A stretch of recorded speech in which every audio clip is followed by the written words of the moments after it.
వి gold trusted gold buyers. మీరు తాకట్టు పెట్టిన బంగారాన్ని విడిపించి ఈ రోజు ఉన్న మార్కెట్ ధరకు కొనబడును. నమస్తే, welcome to I dream inside politics with కవిత.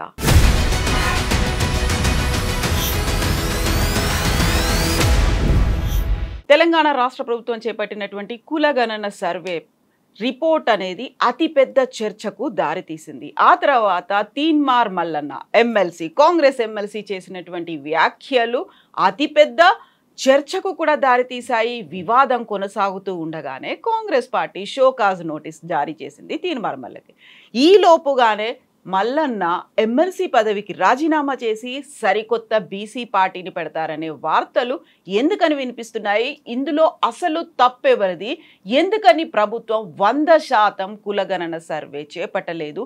బీసీల లెక్క ఎందుకు తప్పింది? మనతో పాటుగా ఉన్నారు సీనియర్ లీడర్ ఇందిరా శోభన్ గారు. ఇందిరా గారు నమస్కారం అండి. సో కులగణన సర్వే చేపట్టిన వెంటనే బోల్డ్ అంత చర్చ జరిగింది. ఆ తర్వాత ఆ ప్రాసెస్ గురించి, జరుగుతున్నటువంటి ప్రొసీజర్ గురించి, అందులో ఉన్నటువంటి క్వశ్చన్స్ గురించి కూడా అన్ని క్వశ్చన్స్ అనేవి వచ్చాయి. ఇప్పుడు వెరీ లేటెస్ట్గా బీసీల లెక్క తప్పింది, ఎందుకని తక్కువయ్యారు అనే ఒక మాట, ఆ తర్వాత తీన్మార్ మల్లన్న చేసినటువంటి వ్యాఖ్యలు, ఈ ఎంటైర్ ఎపిసోడ్లో తప్పంతా తెలంగాణ రాష్ట్ర ప్రభుత్వం అందులోనూ కావాలని చేశారు అనే మాట మీరేమంటారు?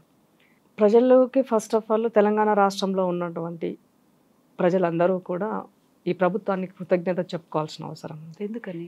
దేశంలో ఎప్పుడు ఇక్కడ వరకు అంటే స్వతంత్రం వచ్చిన 70 సంవత్సరాల్లో మన లెక్కే లేదు. దేశంలో పక్షులకు ఉంది, పందులకు ఉంది, కుక్కలకు ఉంది లెక్క. ఏమున్నది, ఎంత ఉంది అని దానికి. జంతువులకు ఉన్నవిలో మనుషులకు లేకపోయింది 70 సంవత్సరాల కాలంలో. సెన్సస్ జరుగుతుంది కదా, ఎప్పుడూ కూడా లేదు. అధికారికంగా కులగణన అనేది ఈ దేశంలో జరగలేదు. 1931 జరిగిన బ్రిటిష్ కాలంలో ఉన్న కులగణన లెక్కలే మన దగ్గర అధికారికంగా శాస్త్రీయంగా జరిగిన లెక్క మన దగ్గర ఉంది. ఆ తర్వాత ఏది జరగలేదు. అది ఎప్పటికప్పుడు టెంపరర్లీ అప్పుడు ఉన్నటువంటి స్కీమ్ల బేస్లోనో అప్పుడు వాళ్ళకి అవసరమైనటువంటి బేస్లోనే ఈ దేశంలో లెక్కలు జరిగినాయి తప్ప ఎప్పుడు కూడా అధికారికంగా కులగణన అనేది జరగలేదు. సో మొట్టమొదటిసారిగా రాహుల్ గాంధీ గారు తీసుకున్న నిర్ణయానికి ఇవాళ మేము పెట్టిన manifesto, at the same time ఈ దేశంలో ఎక్కువ వర్గాలు నష్టపోతున్న వర్గాల లెక్క తేలాలన్నది రాహుల్ గాంధీ గారు చాలా దృఢ సంకల్పంతో ఉండి జోడో యాత్రలో తీసుకున్న నిర్ణయాన్ని ఈ రాష్ట్రంలో, అంటే మేము కేంద్రంలో అధికారం వచ్చింటే దేశం అంతా జరిగేది, దేశంలో అధికారంలో రాలేదు కాబట్టి ఎట్లీస్ట్ మనం చెప్పాము జరగాల్సిన అవసరం ఉంది. ఇవాళ అధికార పార్టీకి, దేశంలో అధికారంలో ఉన్న పార్టీకి మనం చెప్పాలంటే మన రాష్ట్రంలో మేము ఎక్కడెక్కడ అధికారంలో ఉన్నామో ఆ రాష్ట్రాల్లో చేసినట్లయితే ఈ అధికార ప్రభుత్వానికి కూడా మనం ఒక ఆదర్శంగా నిలబడతా ఉన్న ఉద్దేశంతో రాహుల్ గాంధీ చెప్పిన దానికి ఈ రాష్ట్రంలో మేనిఫెస్టోలో పెట్టిన విషయాన్ని రేవంత్ రెడ్డి గారు ఇనిషియేట్ తీసుకొని కులగణన మొదలుపెట్టారు. కులగణన 50 రోజులు సమయం ఇచ్చారు. సో హిస్టారికల్ నిర్ణయం జరిగినప్పుడు మన పార్టీలకు అతీతంగా ఆయా వర్గాల ప్రజలము మనము ఆ ప్రభుత్వానికి అండగా నిలబడాల్సినటువంటి అవసరం ఉంది. సో ఒక ప్రక్రియ మొదలుపెట్టినప్పుడు ఇప్పుడు దానికి సంబంధించినటువంటి దాంట్లో పొన్నం ప్రభాకర్ గారు బీసీలకు రిలవెంట్గా ఇవాళ ఆయన మంత్రిగా ఉన్నారు. సో దళితులకు రిలవెంట్గా దామోదర్ రాజనరసింహన్ ఉన్నారు. సో ఇవాళ వీటికి ఒక సబ్ కమిటీగా కమిటీకి చైర్మన్ ఒకటి చేశారు. దాంట్లో ఉత్తమ్ కుమార్ రెడ్డి గారిని చైర్మన్కి ఇచ్చిన్నారు. సో ఇదంతా అయిపోయిన తర్వాత లెక్కలు తేయడమే కాదు, పక్కాగా లెక్కలు తేలినాక దానికి మనం చట్టబద్ధత కల్పించాలి. అప్పుడు మాత్రమే చేసిన లెక్కకు మనం ఎక్కడ మాట్లాడిన దానికి శానిడిటీ ఉంటుంది. ఇన్ కేస్ ఎవరైనా ఎక్కడైనా కోర్టుకు వెళ్ళినా కూడా కోర్టు ఏమడుగుతుంది, కోర్టు గైడ్ లైన్స్ ఏముంది, మీ రాష్ట్రంలో కులగణన చేశారా, మీ లెక్క ఎంత ఉందో లెక్క ఉందా అని అడుగుతుంది. సో ఇవాళ ఆ కులగణన అన్నది సుప్రీంకోర్టుకి వెళ్ళినా, నువ్వు ఏ కోర్టుకి వెళ్ళినా కూడా ఆ గణన జరిగిన లెక్కలు అన్నది ఆధారం అవుతాయి. ఇంకొక ఎగ్జాంపుల్ మీకు ఇస్తాం. గత ప్రభుత్వం 10 సంవత్సరాల్లో వాళ్ళు ఒక లెక్క చేశారు.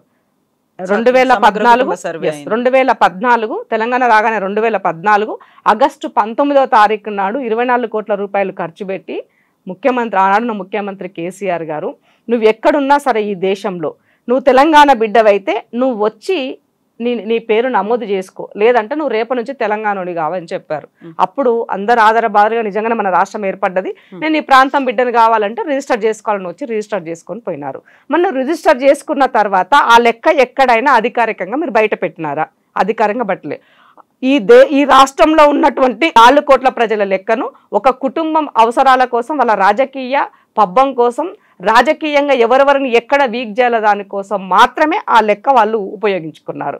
దానికి ఒకవేళ మీరు అట్లా కూడా మాట్లాడుకున్నా కూడా మరి ఇవాళ ఏ మొహం పెట్టుకొని ఏ ఫేస్ పెట్టుకొని ఇవాళ బీఆర్ఎస్ పార్టీ మాట్లాడుతుందని అడుగుతున్నా. ఇప్పుడు ఇందిరా గారు, ఇప్పుడు మీరు అన్నారు ఒక మాట, బీఆర్ఎస్ ప్రభుత్వం దాన్ని బయట పెట్టలేదు, ఒక కుటుంబం కోసం అంటున్నారు.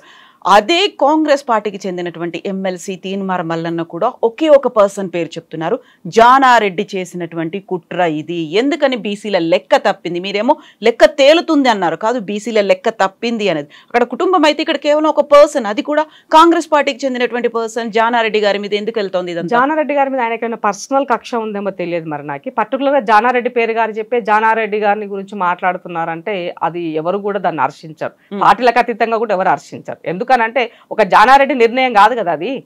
సో జానారెడ్డి నిర్ణయం అంటే జానారెడ్డి గతంలో ఆయన రూరల్ డెవలప్మెంట్ సంబంధించి మంత్రిగా పనిచేశారు. ఆయన అనుభవం ఏమైనా పనికొస్తుందని ప్రభుత్వ పరంగా ఆయన అడిగి ఉంటారు సలహా సూచనలు. అంత మాత్రాన మొత్తం జానారెడ్డి గారే చేశారంటే అది ఎవరిని ఒప్పుకుంటారా? కాదు కదా. సో ప్రభుత్వాల్లో ఒక అనుభవజ్ఞుడు ఉన్నప్పుడు తప్పకుండా అతను ఎక్కడున్నా కూడా అతని యొక్క సర్వీస్ తీసుకోవడానికి ఎవరైనా ఓకే చెప్తారు. అంత మాత్రాన ఆయననే టార్గెట్ చేసి ఈయన మాట్లాడడం అన్నది సరైన కాదు. కానీ నేనేమంటుంది మళ్ళనంటే, నీ దగ్గర ఏమున్నది లెక్క, ఆ లెక్కకి ఉన్న సానిడిటీ ఏంటి, నీ దగ్గర ఉన్నటువంటి ఆధారం ఏంటి, ఆ ఆధారానికి ఉన్న సానిడిటీ ఏంటి, అదే కదా ఏదైనా. ఇప్పుడు మల్లన్న బయట ఇంత గాయి చేస్తుండు కదా, కోర్టుకెళ్ళు లెక్క తప్పైతే. ఇప్పుడు ఆయన ఆ లెక్కల్ని కూడా ఇస్తున్నారు. నేను ఒకటి చెప్తా మీకు, నేను ఆయన ఏం మాట్లాడుతున్నాడంటే, ఒక ఛానల్లో కూర్చొని ఆ రోజు మాట్లాడినప్పుడు నేను కూడా విన్నాను, ఆయనకే క్లారిటీ లేదు, ఏ లెక్క బేస్ లో మాట్లాడుతున్నా క్లారిటీ లేదు. లెక్క లేవంటాడు, మరి ఈ లెక్క తప్పంటాడు, మళ్ళీ కేసీఆర్ లెక్క ఇది కరెక్ట్ అంటాడు, మళ్ళీ జరసేపు కాగానే ఇది లెక్క కాదంటాడు. 2011 సెన్సెస్ ని బేస్ చేసుకొని చూస్తే ఇప్పుడు వచ్చినటువంటి కులగణనని బట్టి ఈ 22 నుంచి 24 లక్షల మంది బీసీల లెక్క తెలియట్లేదు, 3% ఇంకా దీంట్లో కులగణనలో పాల్గొనలేదు అనే మాట. 97% ఎలా తీసి చెప్తారు? 2011 సెన్సెస్ తర్వాత 2 రాష్ట్రాలు మనం విడిపోయినాం, తెలంగాణ ఆంధ్రగా 2 విడిపోయినాం కదా. ఏ జనాభా ఎవరు ఎక్కడ పోయినారో అనేది నీ దగ్గర ఉన్న ఆ లెక్కకి ఇది లెక్కకు పొంతనవుతుంది ఎక్కడైనా? కామన్ సెన్స్ క్వశ్చన్ కదా అది. సో అదే బేస్ చేసుకొని ఆయన మాట్లాడుతున్న దానికి మనం ఎట్లా చెప్తాం దాన్ని? సో నువ్వు ఆ లెక్కల నుంచి తీసుకున్నా కూడా 100% కులగణన కాదు కదా అది. అది కులగణన కాదు. ఆ 2000 సెన్సెక్స్ అంటే ఎకనామికల్ గా వాళ్ళ యొక్క ఏమున్నది దాని గురించి సంబంధించింది. ఆ సెన్సెక్స్ సంబంధించిన దాంట్లో మన దగ్గర డేటా ఉంటుంది. ప్రభుత్వ పరంగా పాలనా పరంగా ప్రజలకు ఏం చేయాలని దానికోసం జరిగేటువంటి సెన్సెక్స్ అది. అయితే ఇక్కడ బీఆర్ఎస్ చేసినటువంటి లెక్కలు, వాళ్ళు ఇచ్చినటువంటి లెక్కల ప్రకారంగా టోటల్ పాపులేషన్, ఎస్సీ పాపులేషన్ వాళ్ళు ఇచ్చినటువంటిది 17.48. ఇప్పుడు ప్రజాపాలన ప్రభుత్వం ఇచ్చినటువంటి లెక్క 17.43. అదే ఎస్టీ పాపులేషన్ అప్పుడు వాళ్ళు 9.88 ఇచ్చారు, ఇప్పుడు ఇది 10.45. అట్లాగే బీసీ పాపులేషన్ 51.09 ఇంక్లూడింగ్ ముస్లిం 51.09. ఇప్పుడు మేము ఇచ్చినటువంటిది ఇన్క్లూడింగ్ ముస్లింకి సంబంధించినట్టు మీ ఇచ్చింది 56 point some change. So then అట్లాగే ఓసీ పాపులేషన్ సంబంధించి వాళ్ళు ఇచ్చినటువంటిది 21.55. ఇవాళ మేము ఇచ్చింది 15.79. అంటే మరి ఇక్కడ లెక్క పెరిగిందా తరిగిందా? ఇక్కడ బీసీలకు సంబంధించి మీరు ఇచ్చింది ఇన్క్లూడింగ్ ముస్లిం 51 అయితే మేము ఇన్క్లూడింగ్ ముస్లిం మేము ఇచ్చింది 56 చేంజ్, అంటే ఇక్కడ 5% పెరిగింది. అట్లాగే ఓసీలు ఇక్కడ లాస్ట్లో 21 ఉంటే ఇప్పుడు ఓసీలు 15లో వచ్చారు, అంటే ఇక్కడ ఓసీలు తగ్గినట్టే కదా. ఓసీలు లెక్క ఎక్కువ చేసి చూపించినారంటే అది ఎట్లా లెక్క? ఈ ఓసీలో కూడా 15లో కూడా మనకి ఎంత 3% వరకు ఓసీ ముస్లింలుగా చూపించినటువంటి లెక్క, మిగతా రిమైనింగ్ 12% అన్నది ఇప్పుడు ఉన్నటువంటిది. మినిమం ఉండకుండా ఉంటారా 12%, 10%, 12% ఉంటారు కదా, ఉండరా? అంటే ఇప్పుడు మనము ఒక మాట మాట్లాడేటప్పుడు చెప్పేటప్పుడు దానికి ఒక సానిడిటీ ఉండాలి. మనం ఇప్పుడు ఎన్ని మాట్లాడుకున్నా కూడా ఎన్ని చెప్పినా కూడా అధికారికంగా నా దగ్గర ఆధారం లేకుండా ఇది నేను చెప్పిందే ఇది కరెక్ట్ అని అంటే అది సరి అయినది కాదు. తీన్మార్ మల్లన్న ఏదైతే వాదన చేస్తున్నాడో, చెప్తున్నటువంటి లెక్కలకి సంబంధించి బీసీ కుల సంఘాలు కూడా ఆల్మోస్ట్ అదే వాయిస్ అదే లైన్ లో మాట్లాడుతున్నారు కదా. కాంగ్రెస్ లో ఉన్నటువంటి బీసీ లీడర్లు ఏమో ఇప్పుడు సపోర్ట్ చేయాలి కాబట్టి కాంగ్రెస్ ని డిఫెండ్ చేసుకుంటూ వస్తున్నారు, ప్రభుత్వాన్ని సపోర్ట్ చేస్తున్నారు. బట్ అందులో కూడా ఇంటర్నల్ గా తీన్మార్ మల్లన్న వాయిస్ నే సపోర్ట్ చేసే వాళ్ళు కనిపిస్తున్నారు. ఇప్పుడు నేను ఒకటి చెప్తాను, ఇప్పుడు నేను బీసీ బిడ్డను, బీసీ సంఘం పార్టీలకు అతీతంగా బీసీల విషయాల పట్ల అంశాల పట్ల మహిళల అంశాలు వచ్చినప్పుడు నేను కొట్లాడేటువంటి దాన్ని. సో ఇవాళ నేను ఇది మాట్లాడుతున్నా అంటే నా దగ్గర ఏదైనా బేస్ ఆధారం ఉంటే నేను చెప్పాలి. నా దగ్గర బేసే లేదు ఆధారము. గత ముందు నా దగ్గర ఏదైనా ఆధారం బేస్ ఉండి దీనికి సానిడిటీ ఉంది, ఈ సానిడిటీ ఉన్న లెక్క కాకుండా ఈ లెక్కకి చాలా వేరియేషన్ ఉన్నది అని చెప్పడానికి నేను చెప్పొచ్చు. కానీ అది లేనప్పుడు నా వాదన ఎవరు వింటారని అడుగుతున్నాను నేను. అయితే ఈ వాదన ఎవరు వింటారు అనుకున్నప్పుడు ఆ వాదనని చాలా బలంగా వినిపించే ప్రయత్నం తీన్మార్ మల్లన్న చేస్తున్నాడు. ఇప్పుడు మీరు చెప్పినటువంటి లెక్కల్లో ఏ పర్సెంటేజ్ తక్కువ ఉంది ఓసీలు వీళ్ళు అనుకున్నప్పటికీ మెజారిటీ మాత్రం వాళ్ళ పదవుల్ని అనుభవిస్తున్నారు. ఎమ్మెల్యేలు, ఎంపీలు, మంత్రులు, అధికారం చేపట్టేదంతా వాళ్లే, మన బడ్జెట్ ను కూడా వాళ్ళకే కేటాయిస్తున్నారు అనే మాట. అంటే మా మీదే మీరు ఆధారపడి ఉంటున్నారు. ఒక రకంగా బీసీ బిడ్డగా మీరు కూడా రాజకీయాల్లోకి రాకముందు నుంచి కూడా ఈ మాట చెప్తూ వచ్చారు, బీసీలది రాజ్యాధికారం కావాలి, ఏకం కావాల్సినటువంటి అవసరం ఉంది. ఇప్పుడు మల్లన్న చేసినటువంటి వ్యాఖ్యలకి ఒక రకంగా ఇంటర్నల్ గా అయినా మీకు అనిపిస్తుంది ఇప్పుడు మల్లన్న చెప్పే మాటలకి ఆయన చెప్పే దాంట్లో కొంత వాస్తవం ఉన్నప్పటికీ కూడా ఆయనకి ఆ సానిటీ కోల్పోయినాడు, ఆ విశ్వాసం కోల్పోయినాడు మల్లన్న. ఇప్పుడు ఒకటి చెప్తా మీకు నేను, మీరు పార్టీలో ఉన్నారు, పార్టీలో మీరేంటి అప్పుడు పార్టీలో చేరినప్పుడు ఎమ్మెల్సీ టికెట్ కోసమే చేరారు, V6 నుంచి వచ్చి టికెట్ కోసం చేరారు. ఇవాళ మళ్ళీ మీరు వచ్చిన తర్వాత పార్టీ మీరు ఎన్ని చేసినా, ఎలక్షన్ల ముందు మీరు పార్టీని ఎంత తిట్టి ఎంత ఏం చేసినప్పటికీ కూడా మీకు పార్టీ అవకాశం ఇచ్చింది. ఎందుకంటే ఒక సామాజిక స్పృహ ఉన్నోడు కొట్లాడతారు సమాజం కోసం అని ఇచ్చారు. ఇచ్చిన తర్వాత మీరు ఎమ్మెల్సీ అయ్యారు. ఎమ్మెల్సీ అని అంటే you are a normal ordinary person కాదు కదా, ఒక ప్రజాప్రతినిధివి. నువ్వు ఎవరినైనా కలవచ్చు, జరిగేటువంటి అన్యాయం పట్ల నువ్వు ఎవరినైనా నిలదీయచ్చు, నువ్వు ఎవరి దగ్గర కన్నా పోయి ఇది చెప్పి నువ్వు మాట్లాడొచ్చు. కానీ నువ్వు అది ఉపయోగించుకోలేదు. ఎందుకు అనుతున్నా, 50 రోజులు సర్వే జరుగుతున్నప్పుడు ఆ సర్వే జరిగే సందర్భంలో నీవు టెక్నికల్ గా చేయాల్సిన అంశాలు ఎందుకు చేయలేదని అడుగుతున్నాను మల్లన్నని.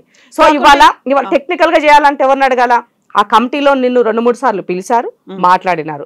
ఆ సందర్భంలో నీకు ఏదైనా తేడా కనిపిస్తే ముఖ్యమంత్రి దృష్టికి ఎందుకు తీసుకెళ్ళలే?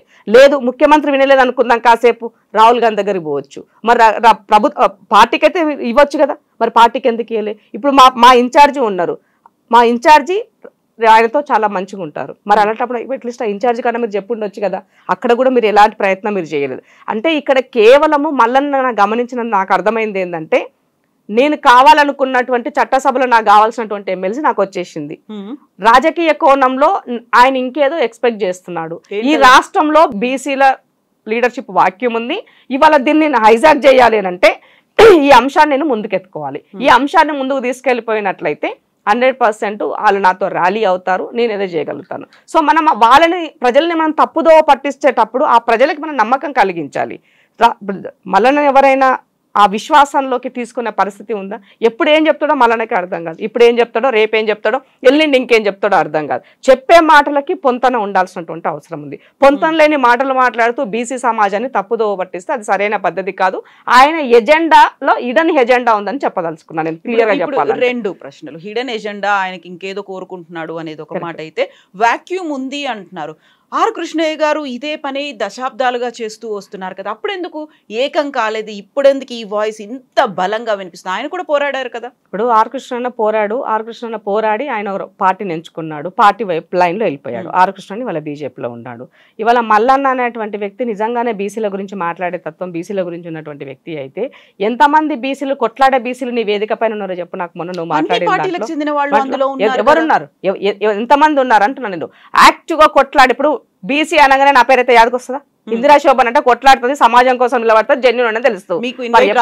ఈ రోజు వరకు కూడా ఆయన చేసే ఒక్క మీటింగ్ కూడా మాకు తెలియదు, ఏది లేదు, ఎలాంటి వాటికి ఇన్ఫార్మ్ లేదు. అంటే ఆయన ఏదో చెప్పాలని మా ఇంటెన్షన్ కాదు, అంటే మీకు ఆయన ఒక చిత్తశుద్ధి గురించి చెప్తున్నాను నేను. ఆయన మాట్లాడేదాన్ని బట్టి నేను ఇప్పుడు ఈ సందర్భంలో నేను ఎప్పుడు ఎక్కడ మాట్లాడలేదు, బట్ ఇప్పుడు మీరు అడుగుతున్నారు కాబట్టి చెప్పాల్సి వస్తుంది నేను.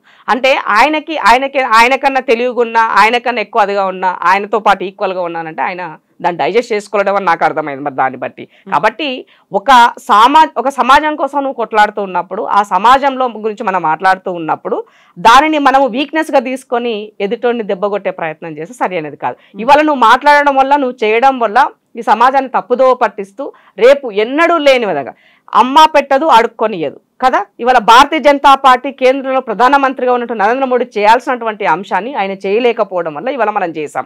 మనం చేసినప్పుడు నువ్వు దీనిని ఆసరాగా తీసుకొని కేంద్రం పైన ఒత్తిడి చేయాల్సినటువంటి బాధ్యతలు నువ్వు ఉన్నావు. అది వదిలేసి ఈ రాష్ట్రం మీద నువ్వు పోరు పెడితే ఎట్లా? సరే నువ్వు కాసేపు అంటే నాకు అర్థమవుతుందంటే ఈయన వెనక పూర్తిగా భారతీయ జనతా పార్టీ ఉన్నారని నాకు అనిపిస్తుంది. ఎందుకు ఆ మాట అంటుందంటే, ఈ రాష్ట్రంలో భారతీయ జనతా పార్టీ పాగా వేయాలనుకుంటుంది. తను పాగా వేయాలంటే ఏం చేయాలి? ఇలాంటి వాటిని ఎరవేయాలి. సో ఎరవేయాలంటే ఈ రకమైనటువంటి రాజకీయం నడపాలని ఆయన ఆలోచిస్తున్నా నాకు అర్థమవుతుంది. అంటే మల్లన్నని ఉపయోగించుకుంటున్నారు. ఎగ్జాక్ట్లీ అంతే కదా. ఇప్పుడు ఆయన అవసరమైనప్పుడు ఎవరో ఉండాలి, ఉన్నప్పుడు ఈయన మాట్లాడుతున్నాడు నడిపిన 4 రోజులు, అదే కదా వాళ్ళకు ఉన్నటువంటిది. అంటే ఆ లైన్ లో భాగంగానే ఇవాళ ఇది జరుగుతుందని చెప్పాల్సిన అవసరం ఉంది. నిజంగానే మల్లన్నకు చిత్తశుద్ధి బీసీల పట్ల ఉంటే, దమ్ము ఉంటే, ఈ రాష్ట్రంలో ఉన్న బీఆర్ఎస్ కానీ బీజేపీ కానీ ఇవాళ ప్రధానమంత్రి పైన ఒత్తిడి చేయండి, కేంద్రంలో కులగణన చేయమని చెప్పండి. అప్పుడు ఆటోమేటిక్గా ఈ రాష్ట్రంలో కూడా కులగణన జరుగుతుంది కదా. మేము చేసినటువంటి లెక్కలు తప్పైతే ఆ రోజు మీరు రీసర్వే చేసినప్పుడు, అంటే ఈ రాష్ట్రంలో కేంద్ర కులగణన మొదలుపెట్టినప్పుడు నీ లెక్క నా లెక్క తేలిపోతుంది. ఈ ప్రభుత్వం తప్పు చేస్తే ఈ సమాజం ముందు తల వంచుకుంటుంది, లేదా దాని మూల్యం చెల్లించుకుంటారు. మీకు దమ్ము ధైర్యం ఉంటే అది చేయండి. అయితే ఈ రాష్ట్రంలో ఉన్న బీజేపీ నేతలైనా, ఇప్పుడు మాట్లాడే మల్లన్న అయినా, ఈ రాష్ట్రంలో ఉన్న బీసీ సంఘాలని, ఇవాళ ఆర్ కృష్ణ బీజేపీలోనే ఉండు, మా కృష్ణ నొప్పియమని చెప్పండి నరేంద్ర మోడీ గారిని. అందరు బీసీ బిడ్డలకు న్యాయం జరుగుతుంది కదా, మేము కూడా సంతోషిస్తాం అప్పుడు.